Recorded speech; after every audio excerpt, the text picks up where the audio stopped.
2 minutes. Bon, je la refais très très courte si jamais c'est pas le cas. Donc moi je suis cofondateur de Nomination. Il y a un sujet brûlant actuellement dans les cabinets, c'est le business development, d'autant plus que la crise sanitaire a réduit les canaux classiques. Nous, on est sur la partie data et outils, donc on aide les cabinets à avoir les bonnes data et les bons outils pour adresser leur marché. Valentin, plutôt sur la stratégie de business development. Valentin, je te laisse te présenter très vite. Désolé pour Ok, ça marche. le cafouillage. Pas de souci. Bah, je m'appelle Valentin Tonti-Bernard, je suis diplômé d'un master 2 en droit des affaires DGCE. J'ai fait 5 ans de droit des affaires et après je suis allé à HEC Polytechnique dans la majeure entrepreneur dont je viens d'être diplômé. On a décidé de créer Anomia avec mon associé qui s'appelle Jérôme Uturi. Anomia, c'est un cabinet de conseil en stratégie dédié aux grands cabinets d'avocats français et internationaux. Et une société de formation dédiée aux cabinets d'avocats, du coup, plus de 1 à 10 avocats, où là, on va vraiment transmettre de la valeur et de la méthode qui va permettre à l'avocat de juste pouvoir appliquer toutes les méthodes business relatives à la stratégie, à l'acquisition client et à l'optimisation des process du cabinet d'avocat. Donc, nous, on travaille sur ce sujet-là parce que moi, dans mes études de droit, je me suis rendu compte que finalement, on n'avait jamais eu de méthode business qui avait été transmise et que pour autant, on est persuadé de quelque chose. Et si c'est pas le cas, malheureusement, il faut couper le webinaire immédiatement parce qu'on va parler que de ça. C'est que pour moi, un avocat est à 50% fait de droit. C'est un expert en droit. C'est un spécialiste du droit, un spécialiste de la matière. Et il n'y a personne qui est aussi fort qu'un avocat en droit. Mais c'est aussi à 50% ce que je ne vais pas appeler un commercial, parce que comme vous l'avez vu, ça s'appelle le business development pour les cabinets d'avocats, l'art de l'anti-commerce. Mais en tout cas, c'est un stratège de la vente de prestations à haute valeur ajoutée. Et c'est vraiment ça qu'on cherchait à traduire dans ce titre. Donc, avant de commencer ma partie, moi, sur l'identification des objectifs, parce que les objectifs sont la première chose à définir quand on parle de business development, je vais faire quelques petits disclaimers.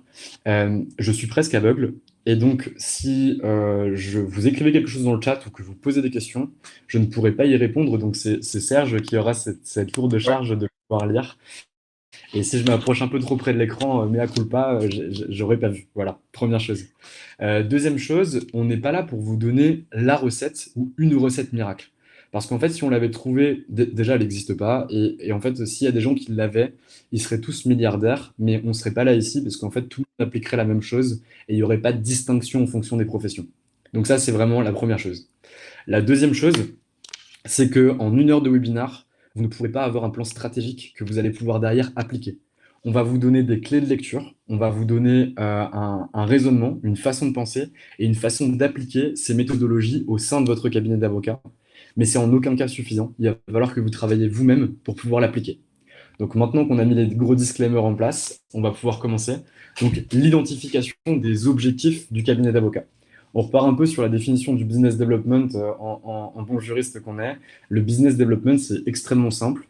C'est comment faire pour acquérir plus de clients ou des clients à plus forte valeur ajoutée ou réussir à se servir de ces clients pour les transformer en vendant, par exemple, avec un cabinet d'avocats qui aurait plusieurs départements, comment on fait pour que le client qui arrive en département droit social passe aussi par notre associé qui est en département droit fiscal et réaliser ce qu'on appelle du cross-selling entre ces deux différents clients, ou encore vendre une prestation supplémentaire à ce client-là, donc ce qu'on appelle finalement la fidélité du client ou la récurrence du client.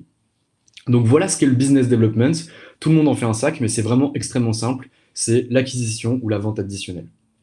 Maintenant, on va passer au premier point. Donc, moi, mon premier point, ma première partie, c'est l'identification des objectifs de business development pour le cabinet d'avocats. On va le distinguer en 3 points. Ça va être comment définir ces objectifs. Le second point, ça va être l'analyse de l'existant. Qu'est-ce qu'on a déjà fait aujourd'hui en business development et de quoi on va partir? Parce qu'aujourd'hui, ici, personne ne part de zéro. Vous êtes tous avocats et même si vous n'êtes pas rentré dans la singularité ou dans la précision par rapport à ce que vous avez mis en place, nécessairement, vous avez des clients, vous arrivez à manger et donc c'est que derrière, vous avez déjà mis en place des efforts.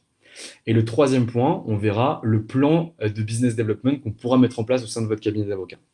Donc, par rapport à la définition des objectifs, j'ai fait quelque chose de simple, c'est PAM. C'est 3 lettres, c'est PAM, c'est P-A-M, basique.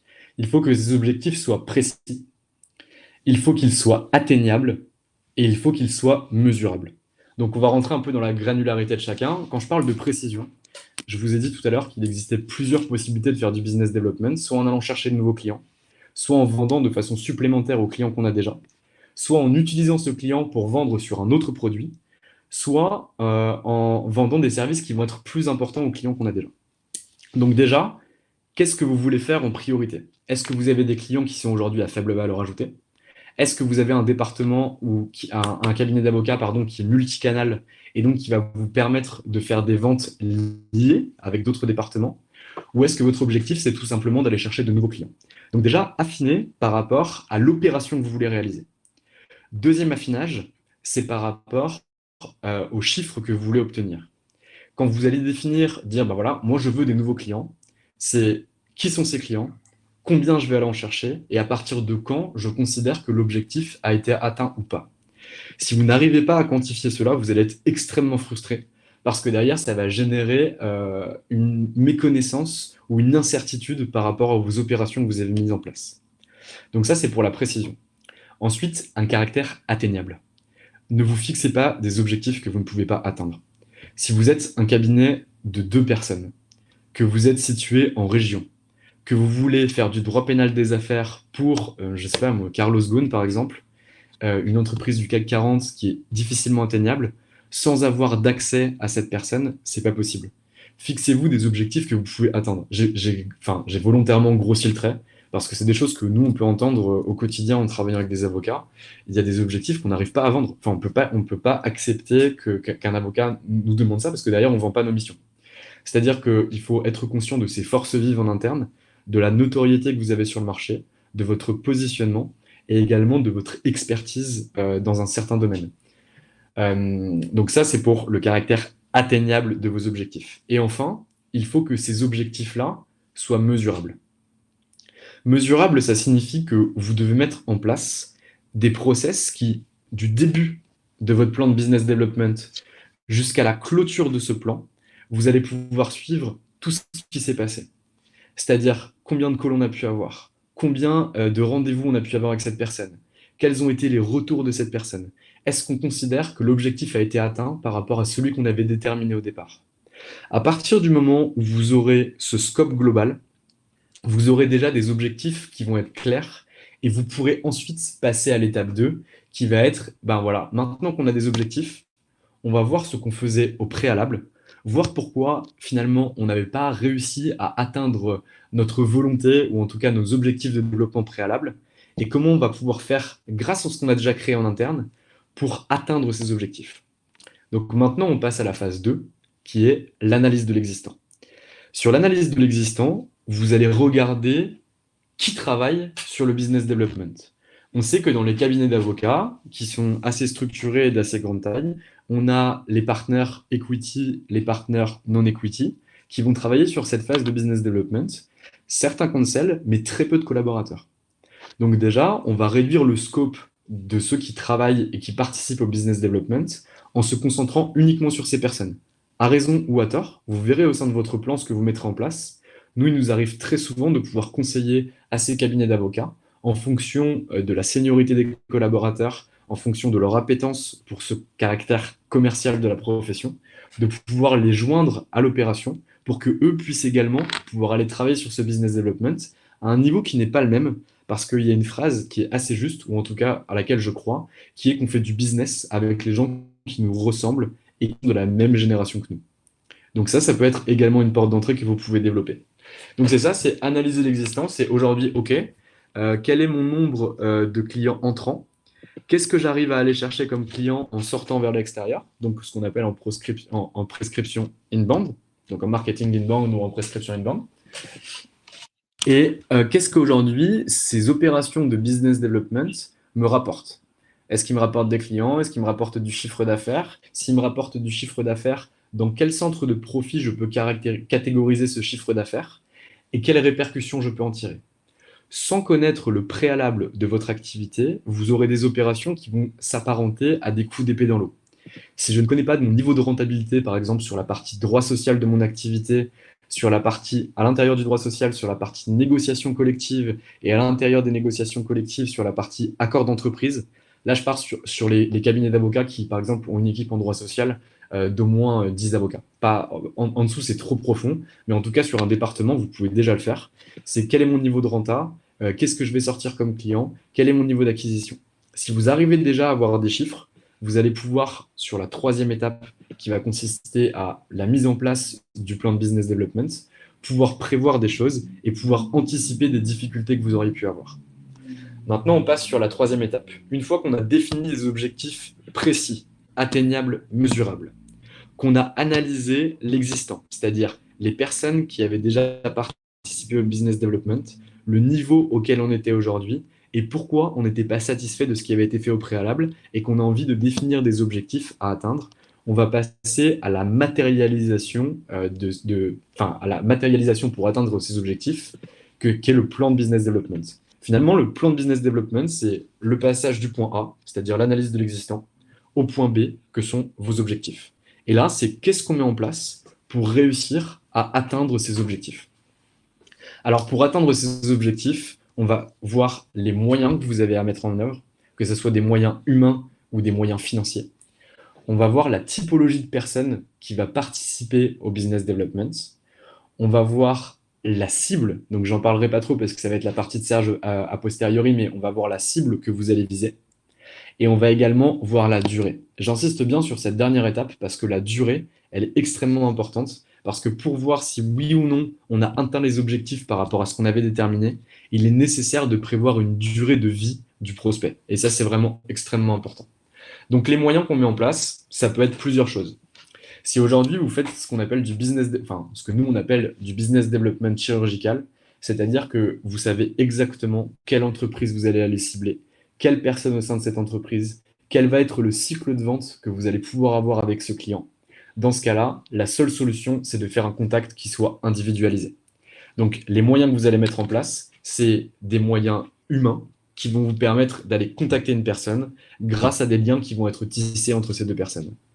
Si votre scope et votre business model a un panier moyen beaucoup plus faible, allez chercher plutôt des opérations marketing sans vendre, parce que je sais que la déontologie ne permet pas de le faire, mais en délivrant du contenu aux personnes qui sont présentes, par exemple sur une forme de webinaire, et derrière, faites-les venir à vous, ou en tout cas, allez les chercher, mais par des opérations qui restent en tout cas en accord avec la déonto. Ensuite, en fonction de la typologie de personnes, là on en a déjà parlé au préalable par rapport à l'analyse de l'existant, c'est qui est-ce qu'on met dans le plan, qui est-ce qu'on met dans la boucle et quelles tâches on va leur définir. Est-ce qu'on va dire que ce sont les associés seniors qui vont pouvoir aller chercher des clients? Ok. Dans ce cas-là, on va leur définir un scope et on va leur définir un certain nombre de personnes ou d'entreprises à contacter durant l'année avec des objectifs à atteindre. Un associé, par exemple, pourrait avoir 10 entreprises. On met en place 10 ETI ou 10 grosses PME. Ce sont ses objectifs biannuels. Donc, sur l'année ou les 2 ans, on lui met 10 entreprises à pouvoir contacter, à approcher et à pouvoir closer. Et on regarde à la fin de ces 2 ans ce qui s'est passé. Donc, vraiment, la typologie de personnes avec, une fois de plus, des objectifs précis, atteignables sur chaque typologie, ce qui nous permet de segmenter le plan et derrière de voir à quel niveau, si on n'a pas atteint l'objectif global ou qu'on a atteint l'objectif global, qu'est-ce qui a fonctionné et qu'est-ce qui n'a pas fonctionné par rapport à ça. Ensuite, on va regarder la cible. Donc là, la cible, je vais passer extrêmement rapidement dessus pour que Serge puisse rentrer vraiment dans le détail. C'est OK, ma cible, elle doit être en corrélation avec mes capacités. Ma cible, elle doit être identifiée. Je dois la connaître. Je dois tout savoir de ma cible pour réussir derrière à pouvoir l'atteindre de la bonne façon. Et enfin, sur la durée, c'est vraiment extrêmement important. C'est OK, je commence au 1er janvier, je finis mon plan au 31 décembre. Le 31 décembre, je dois avoir un rapport détaillé qui a été fourni pour que lorsqu'on reviendra de retour de congé d'hiver, on puisse analyser ce qui s'est passé dans le plan et on puisse voir quels ont été les trous dans la raquette pour que lorsqu'on mettra en place le plan d'action 2021-2022, on puisse rectifier, itérer et mettre en place des solutions qui vont être plus performantes par rapport aux difficultés qu'on aura vues lors de ce plan. Nous, quand on intervient sur les cabinets d'avocats, c'est toujours ça qu'on fait. Alors, sur les grands cabinets, là je parle de cabinets qui sont entre 150, plus de 150 avocats. On intervient de façon différente entre les cabinets de 50 à 150, et en fonction de s'ils sont français, anglo-saxons ou américains. Mais en tout cas, quand on intervient sur un cabinet français qui a plus de 150 avocats au sein de ses équipes, dans ce cas-là, nous, on travaille vraiment sur ces rapports-là, on définit des tâches à attribuer à chacun, on définit par équipe des tâches à mettre en place et des objectifs que chacun doit atteindre. Et derrière, on a des rapports qui sont extrêmement précis, où on rentre dans la granularité et où on comprend derrière où il y a eu des difficultés, où il n'y en a pas eu, et derrière, on peut ajuster pour les plans suivants. Serge, je vais te laisser continuer sur ta partie. Donc, évidemment, donc la partie sur l'identification des cibles, il y a plusieurs, il y a plusieurs sujets. Il y a, nous, ce qu'on fait pour certains clients qui ont déjà un fichier de clients.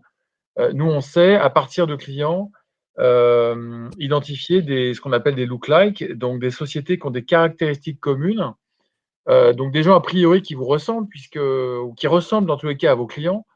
Donc, c'est des gens a priori avec lesquels vous serez plutôt en confiance, qui ont, auprès desquels vos contenus existants, articles que vous écrivez, peuvent trouver écho. Donc ça, c'est une première façon d'élargir le scope de clients, c'est de trouver des cousins, des look-like de vos clients existants.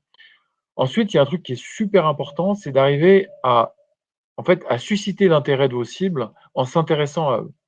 Donc, déjà, et là, je vais prendre l'analogie des cercles concentriques. Donc, vous avez un premier cercle concentrique, c'est les gens que vous connaissez, qui sont vos interlocuteurs. Eh bien, qui sont vos interlocuteurs actuellement, ou peut-être qui étaient vos interlocuteurs il y a 6 mois, il y a 1 an, il y a 2 ans, et avec lesquels vous avez peut-être perdu le contact parce qu'il n'y a pas eu de nouveau dossier récent. Ces gens-là, il est de bon ton de les suivre, donc de savoir s'ils évoluent dans les boîtes. Si par hasard ils ont été speakers à telle ou telle conférence ou tel et tel webinaire, de façon à pouvoir les recontacter euh, et de savoir exactement de quoi ils parlent, de pouvoir les pitcher, de garder le lien. Ensuite, il y a l'actualité des boîtes. Vous avez un client, c'est une ETI industrielle.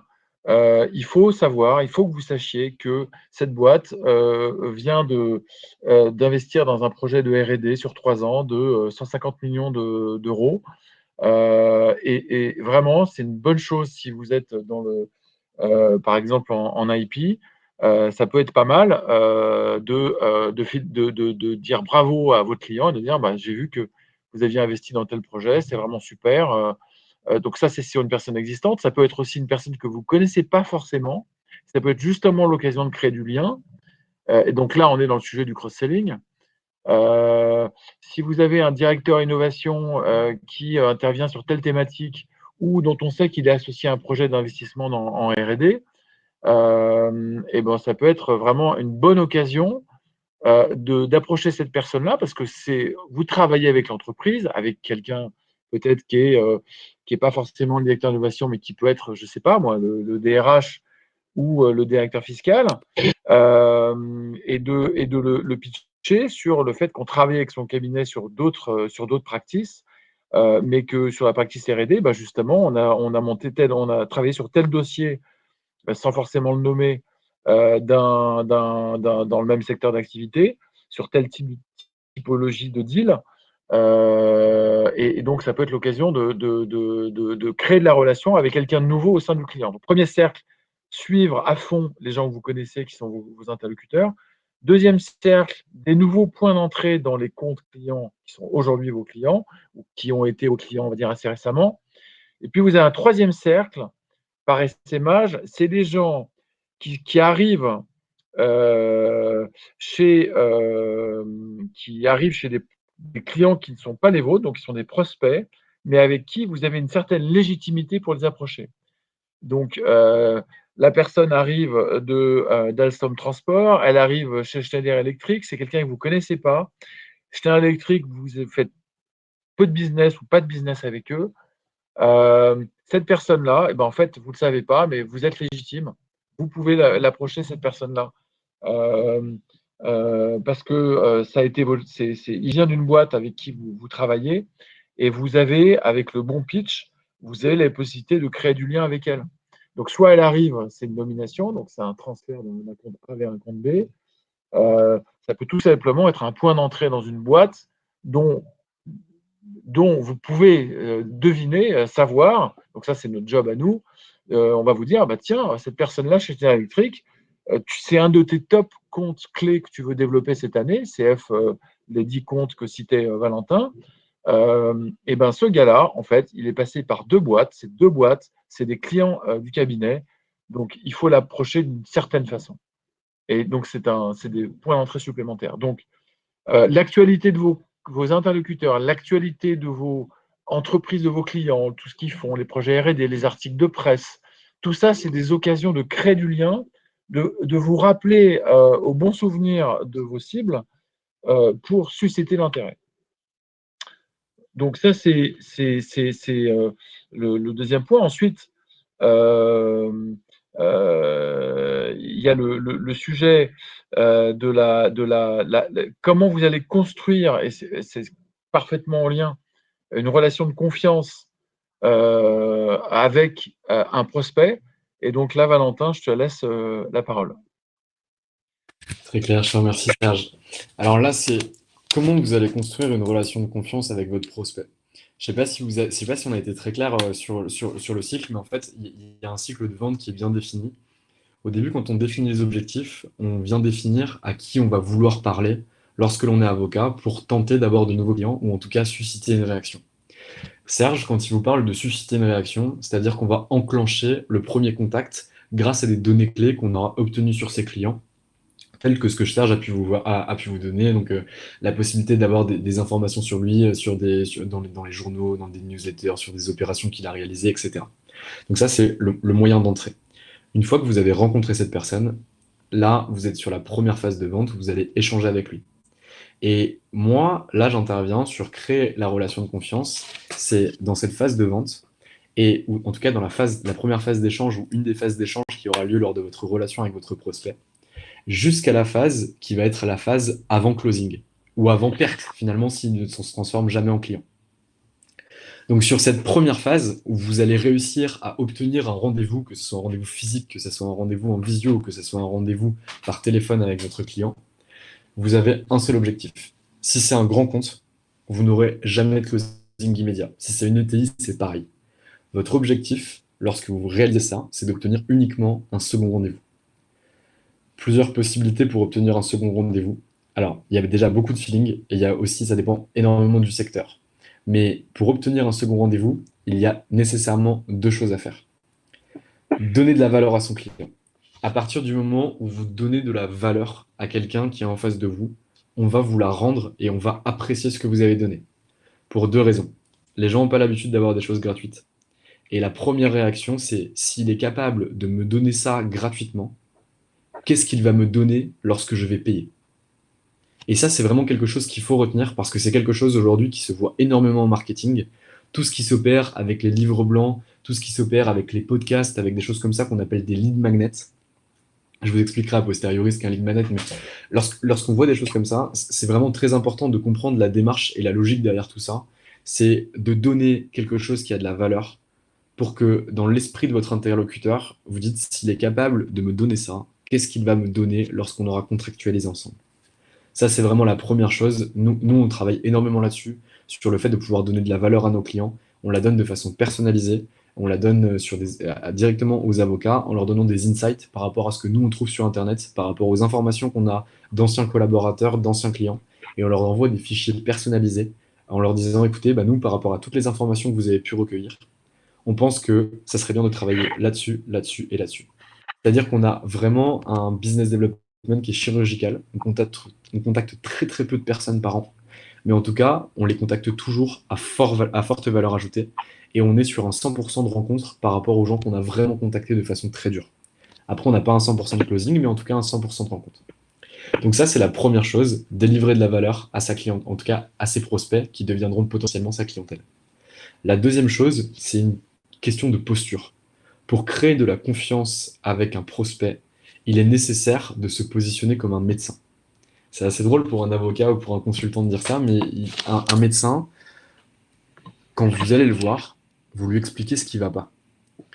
Vous n'allez pas lui dire j'ai besoin d'un Doliprane, vous allez lui dire écoutez docteur, j'ai mal au ventre, j'ai mal à la tête, je ne sais pas ce qu'il y a. Vos réponses, vous avez le Covid. Mais si vous vous positionnez de cette façon avec votre client, il va vous donner tout ce dont il a besoin et il vous permettra, vous, de pouvoir répondre. Le jour où il y a un client qui arrive et qui vous dit bah, bonjour maître, moi j'aimerais bien réaliser une augmentation de capital avec non-renonciation du droit préférentiel de souscription, vous allez lui dire attendez, de quoi vous avez besoin? Pourquoi vous voulez réaliser cette opération? Quels sont les enjeux? Et en fait, en lui posant toutes ces questions, vous allez vraiment vous placer dans la peau d'expert, vraiment dans la peau de conseil. Et là, je le donne pour un rendez-vous juridique, entre guillemets, sur lequel vous le faites tout le temps, mais allez même plus loin que ça. C'est-à-dire qu'aujourd'hui, nous, par exemple, lorsqu'on intervient pour des avocats, on est en relation avec un certain nombre d'avocats, on se place vraiment dans la peau d'un conseil. C'est-à-dire qu'on était en discussion avec le managing partner d'un cabinet qui fait plus de 70 avocats sur Paris. Il nous a posé une question par rapport au recrutement. Nous, ce n'est pas notre domaine d'activité. Notre objectif, c'est de lui donner une personne qui est dans notre scope, qui est dans notre entourage, qui va pouvoir lui apporter de la valeur par rapport à la problématique qu'il va avoir. Il a une problématique de recrutement, on le met en relation avec quelqu'un qui va pouvoir s'occuper de son recrutement, en lui disant, ben ouais, c'est vrai, tu pourrais recruter quelqu'un, mais est-ce que tu as pensé à ce qu'on appelle le referral, c'est-à-dire de demander à tes collaborateurs, d'incentiver tes collaborateurs grâce à une somme d'argent, en leur disant, ben voilà, si vous trouvez un associé en financement pour telle somme d'argent de façon annuelle, vous aurez le droit à 5 000 euros, par exemple.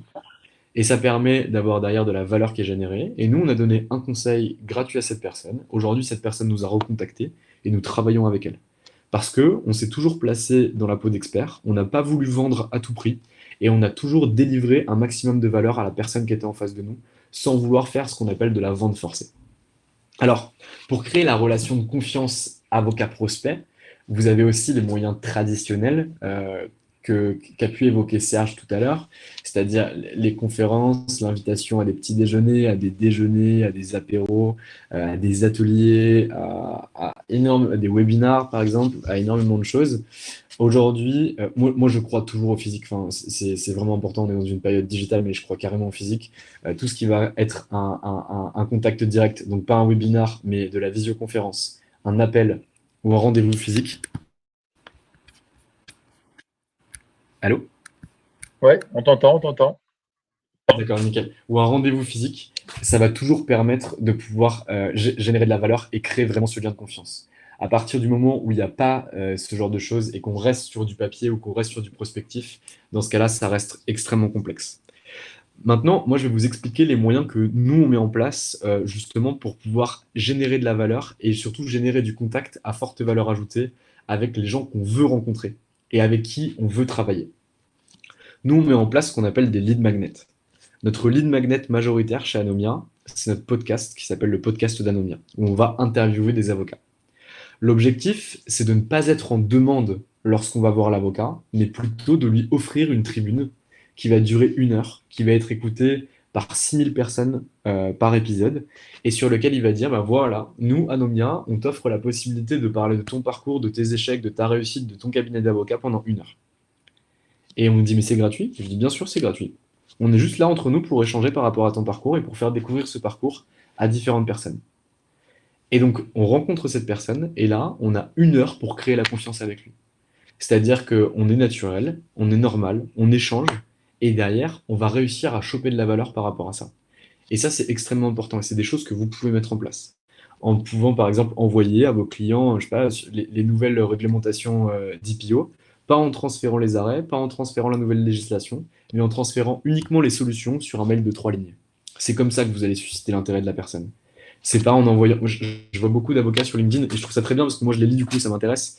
Mais je suis pas sûr que, je suis même certain que ça va pas générer derrière de business. Les décisions qui sont reproduites et qui sont transférées avec des commentaires qui sont assez longs, je ne pense vraiment pas que ça marche. Il faut regarder les insights derrière et voir les statistiques. Nous, on en a déjà vu sur les cabinets d'avocats qu'on a accompagnés et on voit que c'est pas glorieux. Alors que parfois, un message qui fait 5 lignes, qui est juste un post classique où il n'y a même pas la décision en lien derrière, ça permet d'avoir un retour qui est beaucoup plus impressionnant parce que vous allez susciter l'intérêt de vos prospects.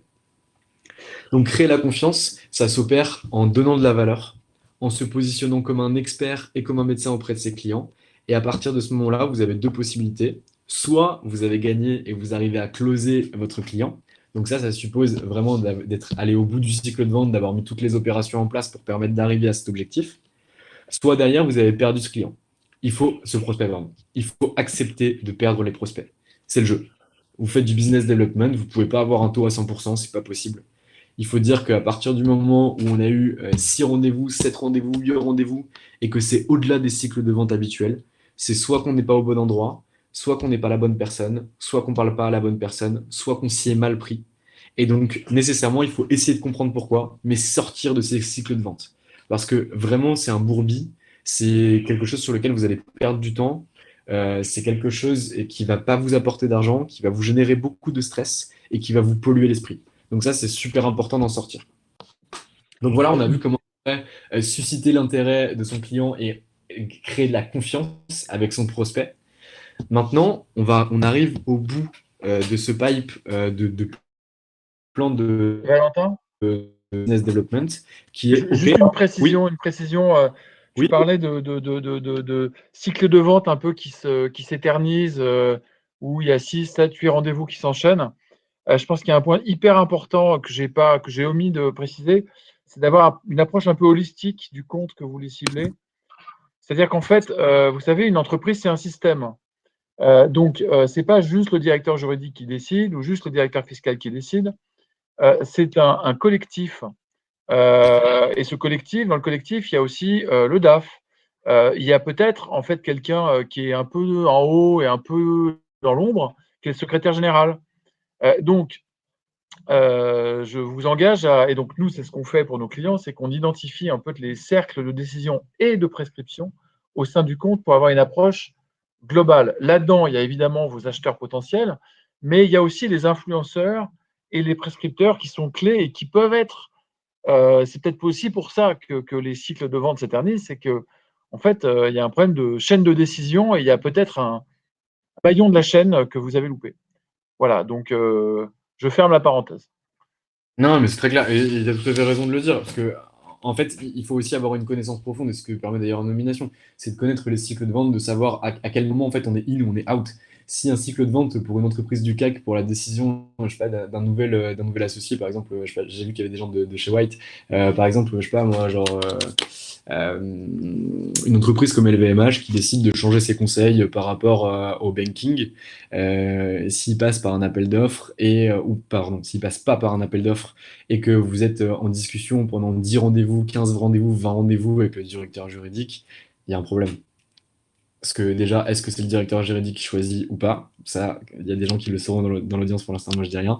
Ou est-ce que c'est d'autres personnes, un comité spécifique qui va pouvoir décider ou pas? Donc ça, c'est super important de pouvoir identifier qui sont les décideurs et de parler uniquement aux décideurs. Si vous vous rendez compte que vous êtes mis à la cave, il faut changer de porte. Parce que derrière, vous en sortirez pas. Et ça, c'est vraiment super important. Donc quand on arrive à la fin de ce plan de business development, donc qui peuvent être des plans très très rapides, hein, nous on a des plans de BD sur un mois parfois. Quand on est sur des petits comptes, on a des plans de BD qui sont du coup beaucoup plus massifs et qui sont sur un mois. À partir du moment où ils ne sont pas closés dans le mois, ils sortent. Derrière, on a deux possibilités. Soit les objectifs ont été atteints, soit les objectifs n'ont pas été atteints. Lorsqu'ils n'ont pas été atteints, ce qui est nécessaire, c'est grâce au caractère mesurable de nos objectifs, on va comprendre à chaque maillon de la chaîne où est-ce qu'il y a eu des difficultés. Et où est-ce que nos process nous montrent que justement, il y a eu des trous dans la raquette. Est-ce qu'on n'a pas discuté avec la bonne personne? Est-ce que la typologie d'acteurs qui allait faire du business development a joué le jeu? Est-ce qu'elle a respecté ce qu'elle devait mettre en avant? Est-ce qu'elle est compétente pour le faire? Ou est-ce que la cible était mal définie et qu'on est arrivé trop en amont par rapport à la chaîne de décision et au moment où l'acteur qu'on allait contacter était en difficulté? Ça, ce sont des vraies questions. Et si vous avez derrière bien tracé et bien mesuré toutes les opérations que vous allez mettre en place, c'est des choses qui pourraient être révélées. Elles ne seront pas révélées de façon claire. Vous allez avoir de la donnée. Cette donnée, il va falloir l'analyser et il va falloir réfléchir par rapport à la source. Parce qu'avec de la donnée, il y a un adage qui est très juste, hein, qui dit on fait dire ce qu'on veut aux chiffres. C'est très vrai. Mais quand vous les regardez de façon objective, vous ne pouvez pas quand même leur faire dire ce que vous voulez. C'est-à-dire que vous aurez vraiment une source qui va être assez claire des difficultés que vous allez pouvoir avoir ou pas.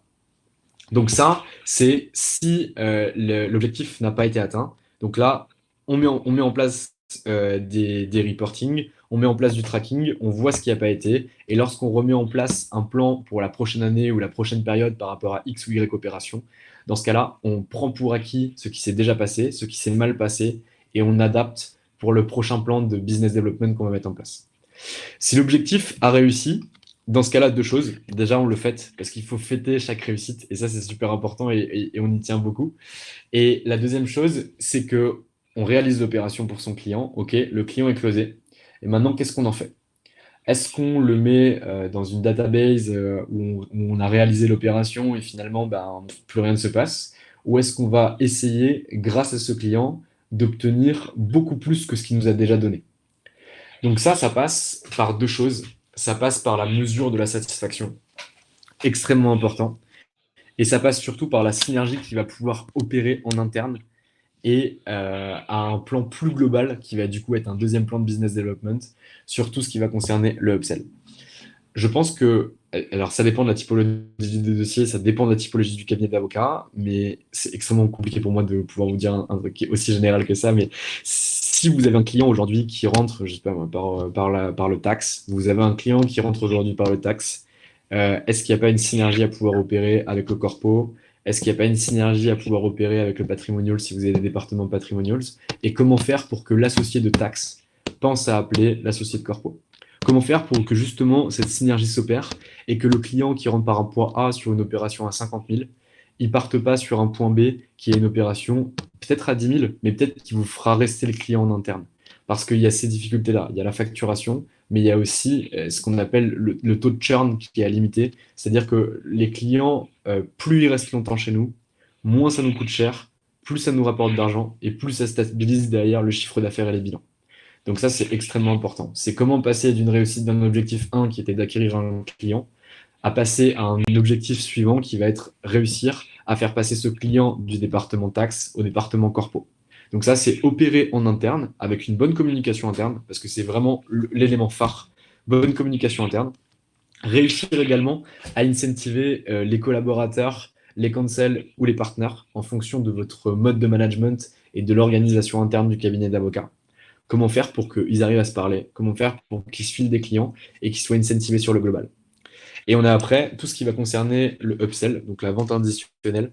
C'est comment on fait lorsqu'on a vendu, je sais pas, genre des CGV, des CGU à une startup pour que lors de la levée de fonds, bah, ce soit moi qui sois encore présent et que j'arrive à leur vendre la levée de fonds par rapport à une opération qui est une petite opération sur laquelle je suis rentré, pour vendre une opération qui va être une opération beaucoup plus importante et générer de la confiance avec eux. Donc là, tout dépend, une fois de plus, de la typologie des clients que vous allez avoir en face de vous et de l'opération que vous allez réaliser. Mais si on prend cet exemple de CGV-CGU pour arriver jusqu'à l'opération de levée de fonds, et ben, pendant toute la phase qui va s'opérer entre cette première opération et la levée de fonds, il faut être présent. C'est-à-dire que votre client vous appelle, vous lui répondez. Mais c'est toujours un pari, puisque vous ne savez pas s'il va réussir, in fine, à la réaliser. Mais en tout cas, vous aurez été là et vous aurez été présent, vous aurez diffusé de la valeur et vous aurez créé ce lien de confiance avec cette personne. Donc, moi, j'ai fini par rapport aux objectifs. Serge, je te propose qu'on prenne des questions si ça te va, à moins que tu aies un Bien mot sûr, bien sûr. à moins que tu aies un Je mot à... serai le gentil lecteur.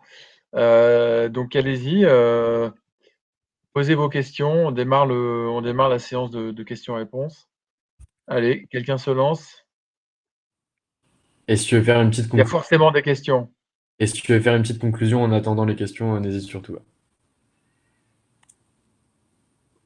Bah, alors c'est un sujet. Alors moi, en tant qu'observateur du marché des cabinets d'avocats, je trouve que le business development, c'est une occasion formidable de renforcer le collectif au sein du cabinet. On sait que c'est quand même un vrai sujet lié un peu à la structure même de rémunération des avocats et des associés.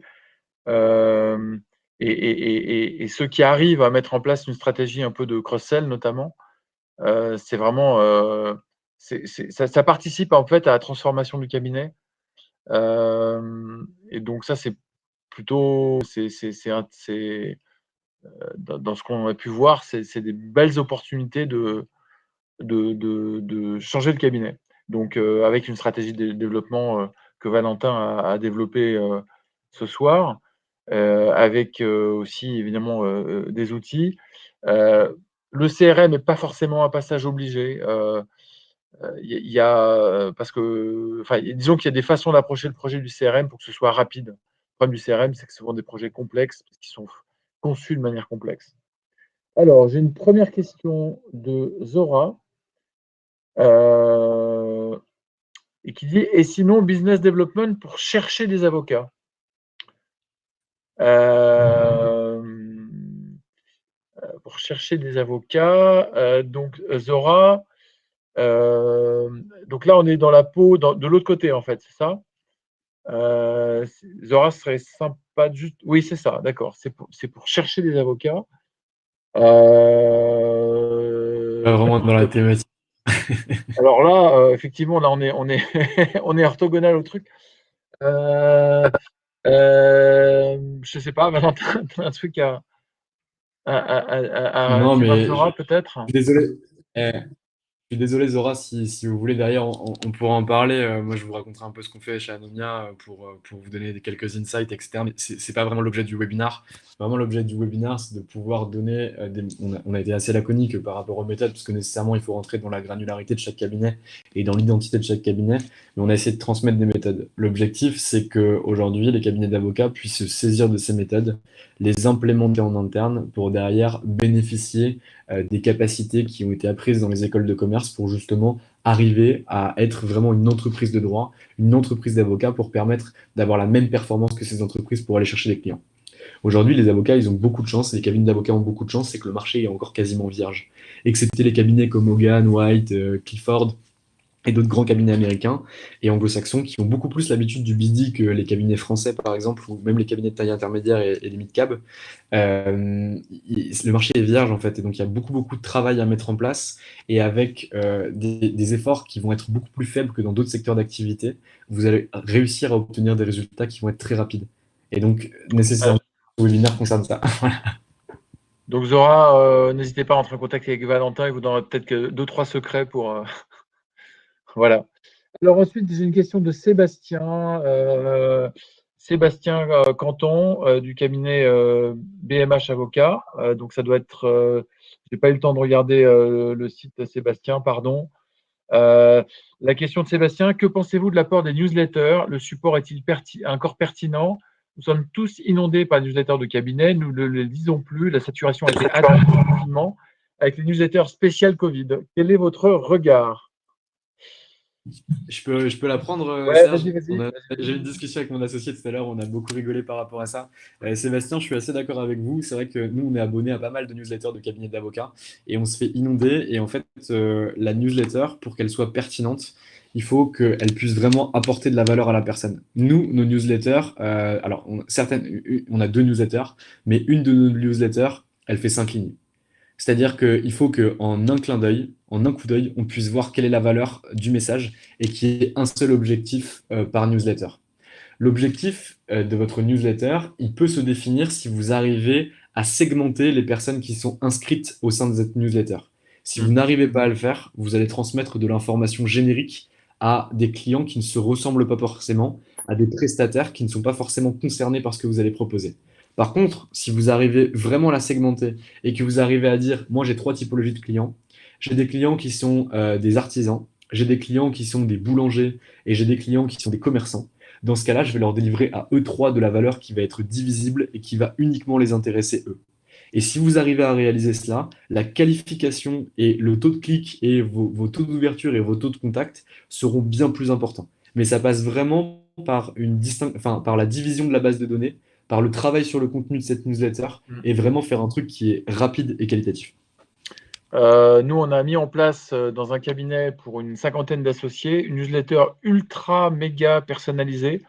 Et il y avait une contrainte, c'était pas plus de 15 micro-news par newsletter. C'est un push qu'on fait tous les lundis. Donc, on s'est débrouillé pour personnaliser à outrance. Donc, c'était une veille sur quelques clients, sur un signal, deux ou trois signaux. Enfin, vraiment, on s'est débrouillé pour qu'il y ait le moins possible. Tant pis s'ils loupent des trucs, mais au moins, les 15, a priori, c'est normalement les meilleurs parce qu'on a ultra ciblé. Et c'est personnalisé, c'est pour chaque associé. On a fait un truc sur mesure pour chacun. Voilà, et c'est très, très orienté business. C'est vraiment avec des call to action derrière de BD, hein. Donc, voilà. Une question de Yasmine qui demande comment s'assurer de ne pas enfreindre les règles de déontologie en faisant du BD.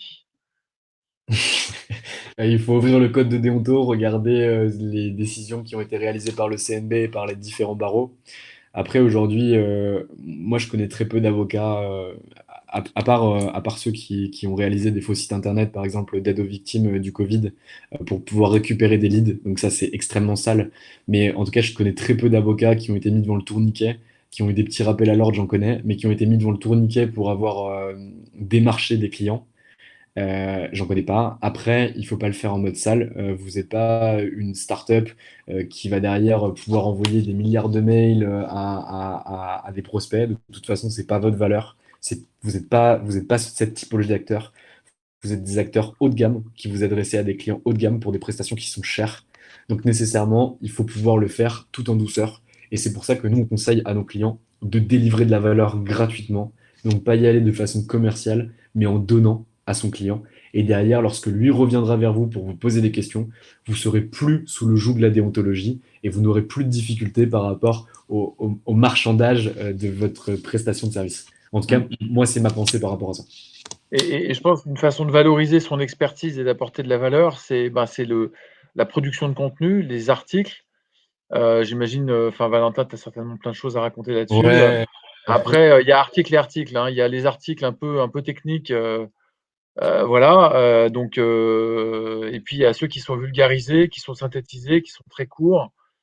Donc, bon, je sais pas si mais Valentin, pour toi, c'est un outil, enfin, nous, en fait, ça dépend vraiment de la cible. Si aujourd'hui vous visez des ETI ou des entreprises du CAC, ça n'a aucun intérêt de faire du content market. Enfin, moi, j'ai jamais vu Darrois écrire un article ou quoi que ce soit. Ça n'a vraiment aucun intérêt. C'est vraiment que de l'intuitu personnel. Donc, dès que vous allez aller sur des entreprises où les décideurs n'ont pas le temps de regarder ce genre de choses, où finalement on va pas décider, on va pas choisir quelqu'un par rapport au visuel ou par rapport à ses réseaux sociaux, dans ce cas-là, il n'y a aucun intérêt. Par contre, si derrière vous visez des TPE, si derrière vous visez des particuliers, ou vous visez un certain type de clientèle, que vous rédigez du contenu qui est dédié à ce type de clientèle, dans ce cas-là, ça a de la grosse valeur. Je discutais avec le cabinet Parallèle Avocat qui a monté un blog avant de se monter d'ailleurs il y a quelques années. Eux, ils ont eu leurs clients par là. Ce client par le blog, c'était les nouvelles technologies, l'IA et la blockchain, je sais pas quoi, racontés justement avec des mots clairs, des mots simples, à des gens qui parlaient le même langage qu'eux et en donnant des insights juridiques. Là, il y a de la valeur parce que du coup, ben, derrière, ça apporte de la valeur aux clients et c'est clairement dans leur cible. Tout dépend donc de la cible que vous avez et de la typologie d'entreprise que vous visez et de quel cabinet d'avocat vous voulez être. Si vous voulez vendre de la haute prestation, de la haute valeur ajoutée avec des prestations qui vont être très chères, ça sera moins pertinent que si vous voulez faire de la masse. Mais voilà. ok. Est-ce qu'il y a une dernière question peut-être? Il est 56. Ah, Zora va peut-être nous poser une deuxième question. Ah non, c'était Zora nous remercie. Sébastien aussi d'ailleurs. Bah, merci D'accord. à vous. Je pense que ah, attends, Sébastien, peut-être qu'il y a une dernière question qui arrive. On attend une ou 2 secondes. C'est bien, ça reboucle sur la thématique du webinaire. Sébastien qui demande: «Qu'est-ce que l'anti-commerce?»